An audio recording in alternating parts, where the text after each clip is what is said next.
All right, so shout out to Uncle Bull Cow on this one. There's a lot of suspicion within the pepper community as to the origins of the Carolina Reaper. Right here in front of me, I have I have three different filial generations of the Carolina Reaper, and I have the 7 Pot Primo grown from seeds that I acquired from Troy Primo himself, because every once in a while, if you're lucky, on his website, you can get seeds directly from him.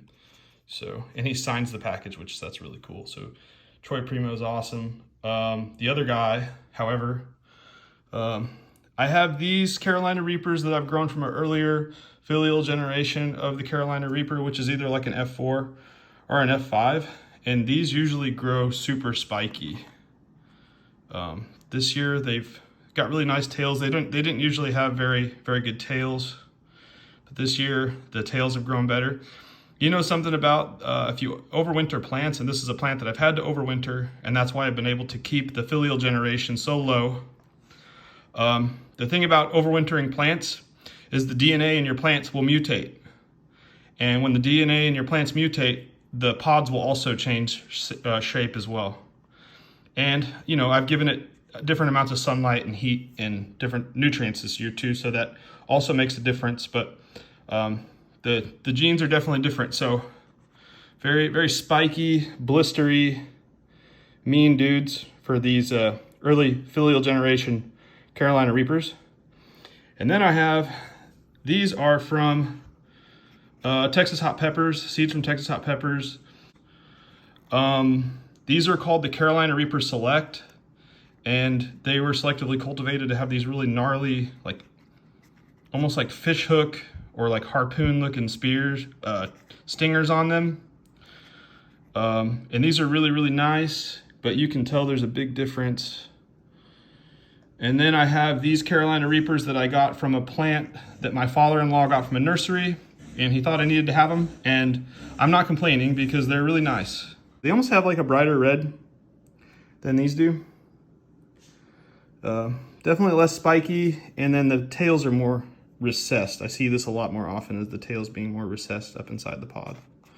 So, but pretty nice little stingers on them, as you can see.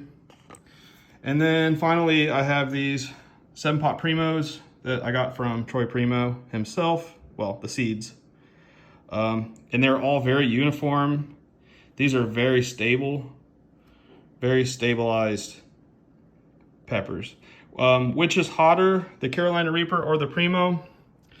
It really just depends on how you grow them, honestly, ladies and gentlemen. And it really depends. You know, you can grow 2 plants from 2 different seeds out of the same pack of seeds, and both of those seeds could have come out of the same pod. So you can grow 2 seeds out of the same pod, grow 2 plants up, and all the pods on them be different Scoville heat units. So for anybody to say that, oh, so-and-so, such and such is the hottest pepper in the world, that's complete BS, because it depends on how you grow them. The genetics do matter to some degree. I mean, you're not gonna get a world's hottest pepper rating out of a jalapeno.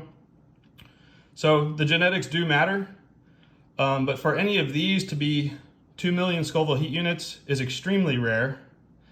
And anybody that says that they can do that perfectly every single time with nutrients and growing techniques, they're full of crap. It's completely random. But genetics do matter. Are these 2 peppers the same pepper? I don't believe they are. You know, I think that they've been selectively, as I've shown and demonstrated, that they can be selectively bred for certain traits. Do they have similar origins? Yeah, I think so. Is the origin of the Carolina Reaper a ghost pepper crossed with a habanero from the island of St. Vincent? I think that they've actually done genetic testing, and they found out that it's not. That those are not that's not the DNA of the Carolina Reaper. That the actual DNA of the Carolina Reaper is the same as the 7 Pot Primo, which is the Nagamorich crossed with a red 7 Pot from Trinidad. So a Nagamorich from either Pakistan or India, and that was crossed with a 7 Pot red from Trinidad. That is the lineage of both of these peppers.